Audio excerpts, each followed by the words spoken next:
Welcome to Roundtail Radio. Through our conversations, we discover the holy and the ordinary, look for moments of grace and peace, and redefine what we talk about. We talk about faith. Good morning, Ed. Good morning, Leslie. How you doing? I'm well. I just feel like I need you to give a disclaimer to our video watchers, those who watch our video. Behind us, it is lean. We're like, where'd the art go, guys? And our audio listeners might notice some extra echo. Because we are about halfway through clearing out this studio right now. Our amazing staff team is going to be, we're kind of giving it a little bit of a facelift. You're thinking, but Leslie, your set looks so beautiful.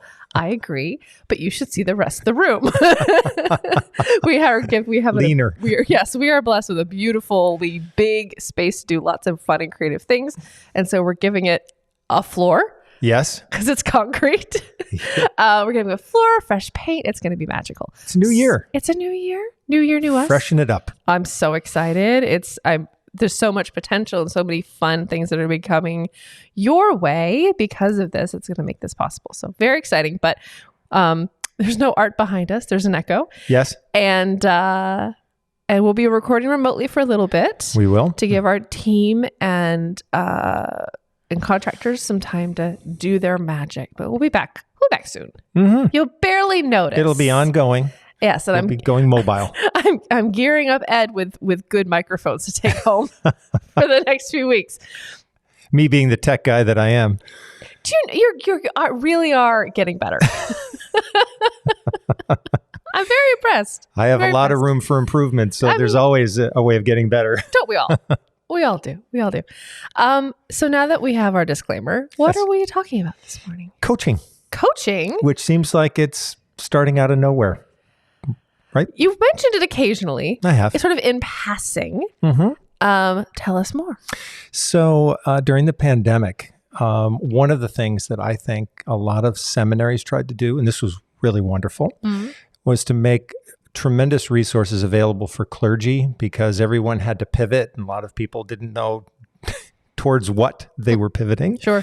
So one of the things that also happened during that time is that coaching became even more popular than it was already becoming. Coaching from clergy to clergy, for example. Okay. And also clergy coaching, not so much their own congregations, but other people in the wider world who are just looking for accompaniment and a steady hand and guide as they're making big decisions about their lives. So I took a couple of these coaching classes through Vibrant Faith, which is an organization that's dedicated to spiritual formation for clergy and lay people. But this was a course they offered, really to help clergy for the most part. But there were also lay people involved. So one of the things that I learned right away about coaching is that when you're working with someone, at least from the Vibrant Faith perspective, and the International Coaching Federation has its own guidelines and resources. Who knew? That's a great title. Isn't it? The International Coach. Sounds like an organization in a movie, right? That's kind of a little clandestine or something. Like, what do they do really? Yeah. But they are a great organization, and they have all of these different requirements that you have to gather in order to be a coach. Okay. And one of the things that they say to their coaches is that when you're working with a client, you have what's called a coaching contract, which sounds like a kind of a lot of legalese, but it actually is an agreement about 5 questions that you will consider during your coaching conversation. And a coaching conversation can last anywhere from a half an hour to an hour. That's sort of the typical range. In that period of time, there are 5 questions. And the first question is always, so Leslie, what do you want to talk about today? So, right? It's whatever the client wants. The coach does not drive the conversation. Okay. The client does. Okay. And then the second question is, what might be an outcome that you'd like to see out of today's conversation? Okay. It might be a topic that's so incredibly new that the person will say, I really don't know. We'll have to discover it as we go along. Mm-hmm. That's fine. Mm-hmm. And then once that conversation starts, you've got those 2 questions. That's really all you need to get going. Right. The third question is usually asked by the coach about halfway through the conversation. Okay. And that is, are we still talking about what you wanted to talk about? And that is a really important question because we all we'll know from ourselves. And others that, a conversation can go this way, then it goes sideways. I mean, I feel attacked, but it's fine. Okay. No, that's really, it's real because it can go. It's not personal. It's totally fine. We all take tangents. Right. It's some of us more than others. Hi.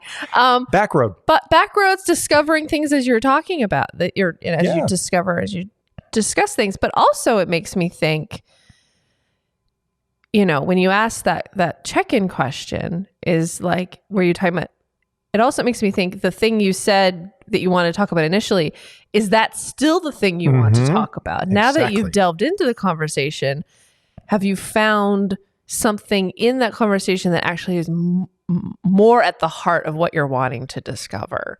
So it's kind of a double-sided question, which is really interesting. And it's all about the freedom of the client to choose the direction. That's really cool. Yeah, it's a great tool, I think, and you've summarized it beautifully. It gives the person the freedom to say, I think we're discovering something more important, and let's go down that road, right? Because hopefully the conversation there might be 5 or 6 conversations in this coaching relationship. So you have some time. You have whatever time that you need. So I was thinking about that question because way back in the summer, we started planning for a year-long series called What Matters Most. Right. And interestingly enough, we discovered that Yale Divinity School was also creating a curriculum for this year called What Matters Most. Oh, seriously? Yes, oh my gosh. Yes. Led by a man named Miroslav Volf. So he's on the faculty there. And he even wrote this 45-page document, which was their guide for them for the year. We're all just on the same wavelength. Right? It is kind of interesting that there's this sort of spirit of the time, right? We're all kind of plugging into it. I think that's actually very reassuring. Yeah. So we started this because our idea was we were going to take 12 values, 1 per month over an entire year. We've worked through 4. I know. Right? Which has been really interesting. Yeah. And, but we're not quite, obviously, we're not even halfway through, but I actually thought that at the beginning of a new year, this could be a really good time to say, are we still talking about what we want to talk about? I like that. Because normally I think you wouldn't even dare take time to ask that question because you'd be afraid to say, I think we need to just jettison the whole thing. Out. Yeah. Time out. All that music, no, we're not going to use that anymore. All those resources no, we're not going to use those sermons anymore. It's kind of a scary thing. Sure. Right? Sure. And even think about a relationship, if a couple of people have an idea of, hey, let's set out and do our goals together, and then halfway through the year they say, are we still talking about what we wanted to talk about? And what if you say, no? No. That's everything we talked about in January. We don't want to talk about that anymore. So I also think this is a good question for people like myself who suffer from SOS, which is shiny object syndrome. I love that phrase. I was hoping you were going to say that. Yes, I also suffer from that. Right. It's like, ooh, that's a new fun idea. Let's go that way. Yeah, let's start this. Let's start a New Year program, right? Right. So this helps us to stay grounded. And I do want to say, just full disclosure, I still want to talk about what matters most, and I want to keep talking about it for 8 more months. So I really enjoy it because the thing I'm finding about it is the what matters most phrase feels like a bit of like a guiding light, a star, if you will. Hey. Nice. Thanks. That's keeping us focused, but then each month has so much broad potential because it's essentially it's a word, right? So January is peace. You could talk about peace for an entire year and more. I have found this to me as the director of music, I have found this to be the most freeing, but also like with helpful boundaries. Yes. Sermon series, because it's like it gives me a word that I can then musically explore in many different ways. So it gives me something to start with. It gives me a kernel of an idea of saying, okay, peace. But then I can say, are we talking about inner peace? Are we talking about peace between neighbors? Are we talking about world peace? Like there's and I found that with every single month, there's always so much to explore that almost it feels like 4 weeks is not enough sometimes. Agreed. Which is what you want to feel like. I feel like with a sermon series, rather than being like, oh God, I have to find another week of this. Right. which has happened occasionally. So I'm finding it to just be very energizing, very like empowering, I guess, as a director. In my music role is I'm really appreciating the sort of structure of it because it doesn't feel limiting or restrictive. It feels like it's giving great opportunity for exploration and freedom. I think that's also sort of how you organize worship too. It's like this idea of like we can explore so many different things. So I feel very much empowered to like go find fun things. And the hymn of the month, I think, has been particularly fun. It's been great. I'm surprised how two things. One, how much I'm enjoying it, and how well it's been received. Very well received, and I think part of it is the newness. They're beautifully chosen because they're within our bandwidth as singers, congregational singers, but also I think because each month they relate so well to the theme. Yeah. So I think that's a perfect combination of forces. It's been fun. So just to clarify what we've been doing, we call it the Hymn of the Month, and we've been introducing I call it a new to us hymn because it's not necessarily newly composed. So a lot of them have been done in probably the last 10 years, 10, 15 years. But I try to focus them on, like you said, on their singability, on how easily you can kind of pick up the tune. They're not like overly through, they're not like these like big involved pieces. Sometimes they're quite simple. I think one of them was like a refrain and we sang it a few times. Like it was very simple. But the idea of just like connecting to a new piece of music every month. I'm excited. The January one is called Piece of Our Praying and it explores all these different ideas. It's really, really beautiful. Yeah. I'm excited about it. Well, I think one of the tests of, that kind of an experience is if at the end of the month you say, oh, I'm really going to miss that. Yeah. And I have felt like that every month. Really? Yeah. Yay. And I think I guess that sort of segues into a thought I have about this overall series, which is that one of the things that we thought is that even though this is the month of peace, we can have the freedom to say, all right, back in September, the focus was imagination. What does imagination have to do with peace? And on and on it goes. So these themes can talk to one another as we go on. I think that's the nice part about a year series is that they can talk to one another rather than like we're doing 6 weeks on this and 6 weeks on this or a month on this. Those don't lend themselves toward interacting with one another in the same way. Yep. So I like that. I like it, that it sort of this cumulative quality to it.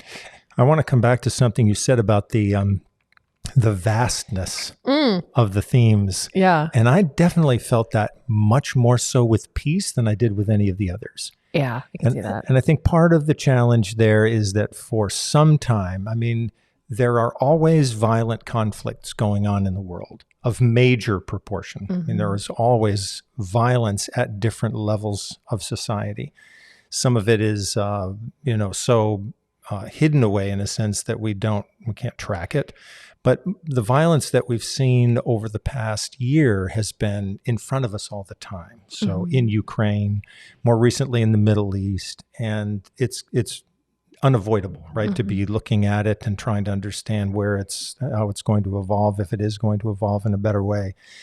I think that has made this month much more challenging for me because it really, the old line, let's just give peace a chance, feels like it's hanging by a thread. Yeah. And peace and nonviolence and all of those strategies which have been used so successfully in history to create positive social change, it doesn't feel like there's any oxygen for that kind of discussion right now, right? So I'm not sure whether or not there's a sense in which we have simply given up on the power of peace. And so that's a question that I'm asking. But as you said, it can be conflict resolution. It can be hostage negotiation. It can be personal forgiveness. It can be reconciliation within a relationship. It's got so many faces to it. So I think it's part of the challenge has been to have a little bit of discipline to say, we're only just making a start here. Right. Where are a few places that we can begin the conversation and then see where it leads from there? Does it seem fortuitous or extra challenging that word peace has come up now?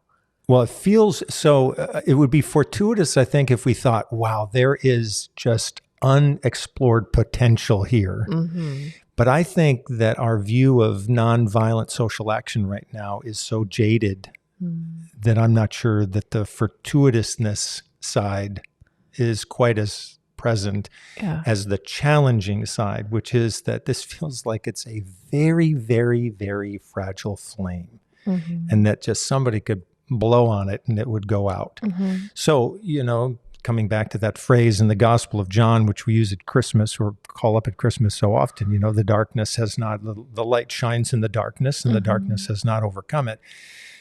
This is a time when it's really pressing us to believe. So is this light still shining, and where? Just one other comment about this. The Albert Einstein Institution, which I think is based in Massachusetts, they track nonviolent social movements across the world. And they always have reason to hope. They always have reason to say, look, here are all of the places where nonviolence is actually working. And those are the stories that we need to tell, and as you've said in the past, how do we get louder about some of these stories? That would be a good place to start. Yeah, that's so interesting, because sometimes I think it feels like talking about peace in that way almost feels like optimism to a silly degree, potentially. It feels like unrealistic, I guess is the word I'm looking for. Yeah.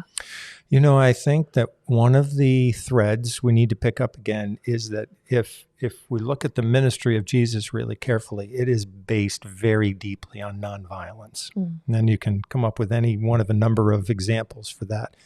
But I think it's been shown that it was a deliberate strategy of nonviolence. It wasn't just there's no other option, so let's do this. Right. It was, this is the main option, because if peace on earth is what matters most, then the means and the ends have to match up with each other. Right. And I think we're still laboring under the illusion that we can create peace by violent means. And so as long as that is perpetuated, as long as we don't tell any stories to the opposite effect, we are going to continue to work under that understanding. Yeah. I mean, peace, it seems like the nonviolent teachings of Jesus was not the path of least resistance. It was the path of most resistance. Yes. Great point. It was the hardest way to go. Yeah. I think Gandhi said once, and Martin Luther King Jr. picked up on this. He said, only embrace nonviolence if you think you have the courage and strength to do so, because it's the hardest path. It will not make life easier for you. And I think that's what was so, one of the, I won't say last, but one of the great examples of successful nonviolent resistance was the civil rights movement in our country. Right. And it created so much possibility for change simply because people had the courage.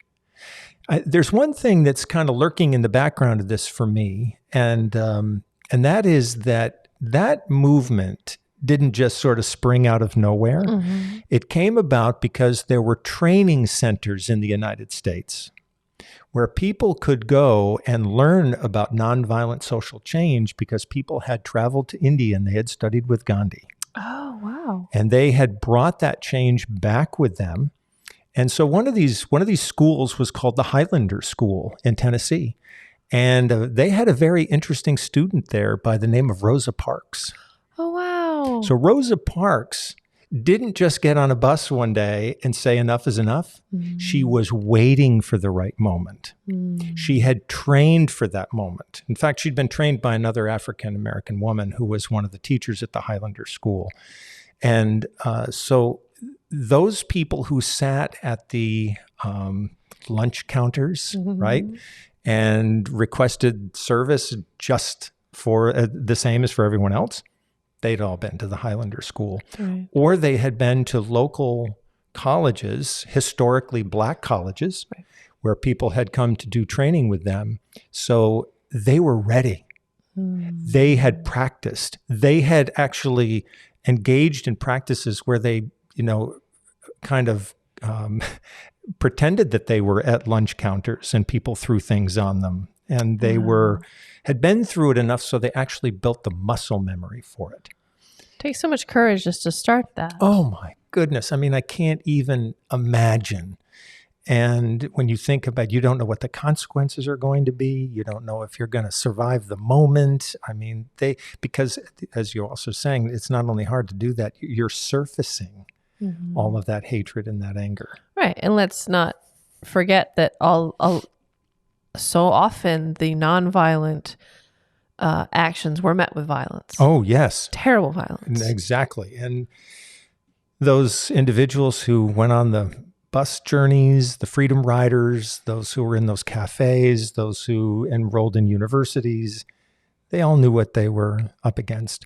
But some of them also said, when they were said people would say to them, do you really understand what the consequences could be? They said, well, just think about what the consequences are going to be if we don't do this. So that's how they approached it. Sure. But that power is still there. That power has not gone away from us. The question is going to be whether or not we have the courage and resolve to embrace it. Right. And right now, I'm waiting for our national and international leaders to say there is a power there, and let's trust that and move forward. So we shall see. Yeah. But it's something that we can continue to elevate in our work at Round Hill Community Church. Yeah. So as we're talking about what we're still talking about and checking in on if we're still wanting to talk about it, I have to ask, what are the other two questions?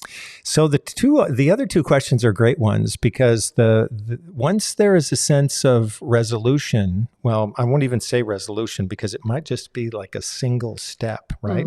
So that fourth question is about what is the first action you can take based on the thing that you wanted to have at that point in the conversation, right? What's the single action?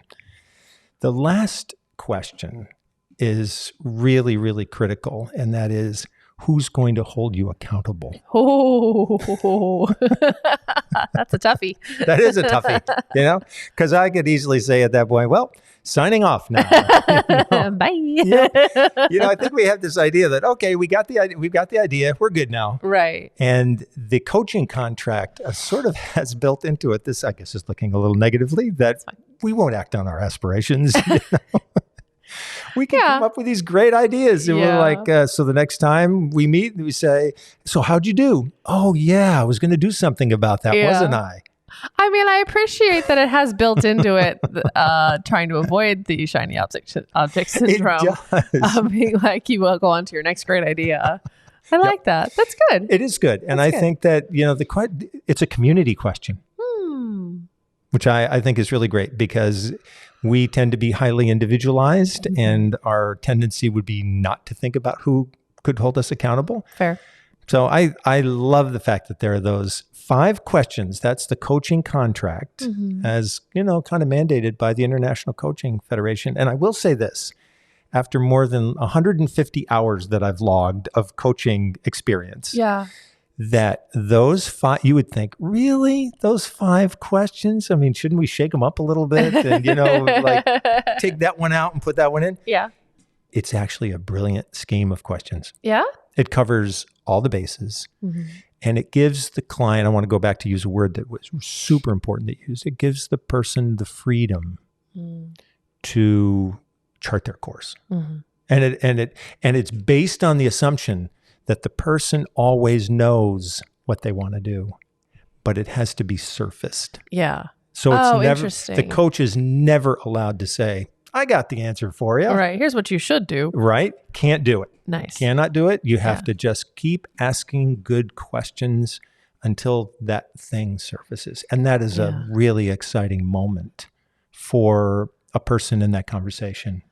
That is exciting because I'm, thinking professionally, sometimes you don't get to sit down and think about what, sometimes you're so busy doing and keeping things going that you don't have a chance to sit down and really think strategically or think about, are we still talking about the thing we want to talk about? Are we still doing the thing we meant to be doing when we first started? You think about how much energy we would all save. so much. Right? So much. If we could ask that question, are we still, are we still doing what we said we wanted to be doing? Because projects get arms and legs and head off in their own direction. Don't they, though? And we're like, come back here. Come back here. I can appreciate that. Fast. I'm still trying to figure out the conversation that led to somehow we made a film. It's also like the conversation that led to this podcast, because I don't know how it happened. Like, all of a sudden we're doing this. I'm like, well, I guess we're doing this now. Oh my gosh. Yeah. When you're already, halfway across the river and you've got your backpack elevated in the, up in the air, and you're trying to not get totally. I mean, I will say I always stop and think, and I'm like, no, this is great. No, this is fine. This is exactly what I want to be doing. But how did we get here? I don't really know, but it's like the best ideas. You don't know who they came up with them, I think. Right. And again, I think that's part of the nice thing about the contract is look, if you want to start talking about a film now, you go right ahead. I thought we were talking about that thing, but apparently we're not talking about that thing anymore. No film right now. Right? No film right now. We've got enough to do. This is reminding me of a conversation that I actually many years ago worked with a wonderful woman who was a professional coach, and she was just so fabulous. And we were talking about how important it is to surface clarity, right, in a conversation. And she used an example of how she and her husband thought they were going to do something one evening, like go to a movie. Yeah. The communication just totally broke down. Oh, yeah. And so they said, why are we at the movie right now? Why are we standing here having this conversation? Well, because I thought you said you didn't want, and I thought you said, and they went back and forth about this. I had a very similar conversation in my house yesterday. It can happen. It happens all the time. It does happen all the time. And I think in those moments, wouldn't that be fantastic if we'd say, I don't think we were talking about what we wanted to talk about. I don't think we ended up where we thought we ended up. Something changed. And I think that in any connection, right, when we have a conversation with someone, we go off and stew things over and mull things over, and we get another idea. Right. Then we sort of think that the other person can read that. You're telling me they can't? What? I'm so sorry to bring this shocking news on a Monday morning. Unacceptable. That's not what I signed up for. I'm so glad we could bring us a huge dose of reality to our conversation. It was actually really funny at Christmas because the soloists, we have some newer soloists and soloists that have been with us for a number of years. And the ones that have been with us for a number of years have started to anticipate decisions I'll make, or at least like vague, they're like, we're going to do this. Right. And I'm like, see, And so we had a newer soloist sing with us on Christmas Eve.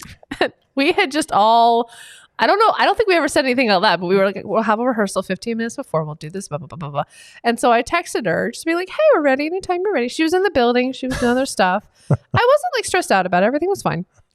She walks in. She was like, am I late? What happened? And I was like, oh no, they all knew what I was going to do. And so they all read my mind. Most of them did. Yeah. I was like, you'll get it. It's fine. Which is completely unfair of me and not at all what I should be doing. And a great learning experience. But it was, I learned, I was like, oh, right. I do need to occasionally say these things out loud. It happens. But I appreciated those who were like, this is what she does. Yeah. They're used to me and my nonsense. Get so used to it. I'm grateful for them. It was really funny. This has been such a wide-ranging, right, and really interesting conversation. I'm really glad to have the opportunity to stop and think and say, are we still talking about what we want to talk about, and doing what we want to be doing and exploring what we want to be exploring. So I'm excited for this next year of podcasts. We have some really fun we do projects coming up that we'll let you guys know about, of course. Yeah, wonderful guests. All sorts of things. Yeah. So much good stuff. We are so grateful to you for listening and watching. Roundtail Radio is brought to you by the friends and members of Roundtail Community Church. For more information, please visit roundtailradio.org. If you enjoyed this podcast, there are a few things that you can do that would make a big difference to us. Like the video, subscribe if you aren't, and click the notification bell and select all. Thank you.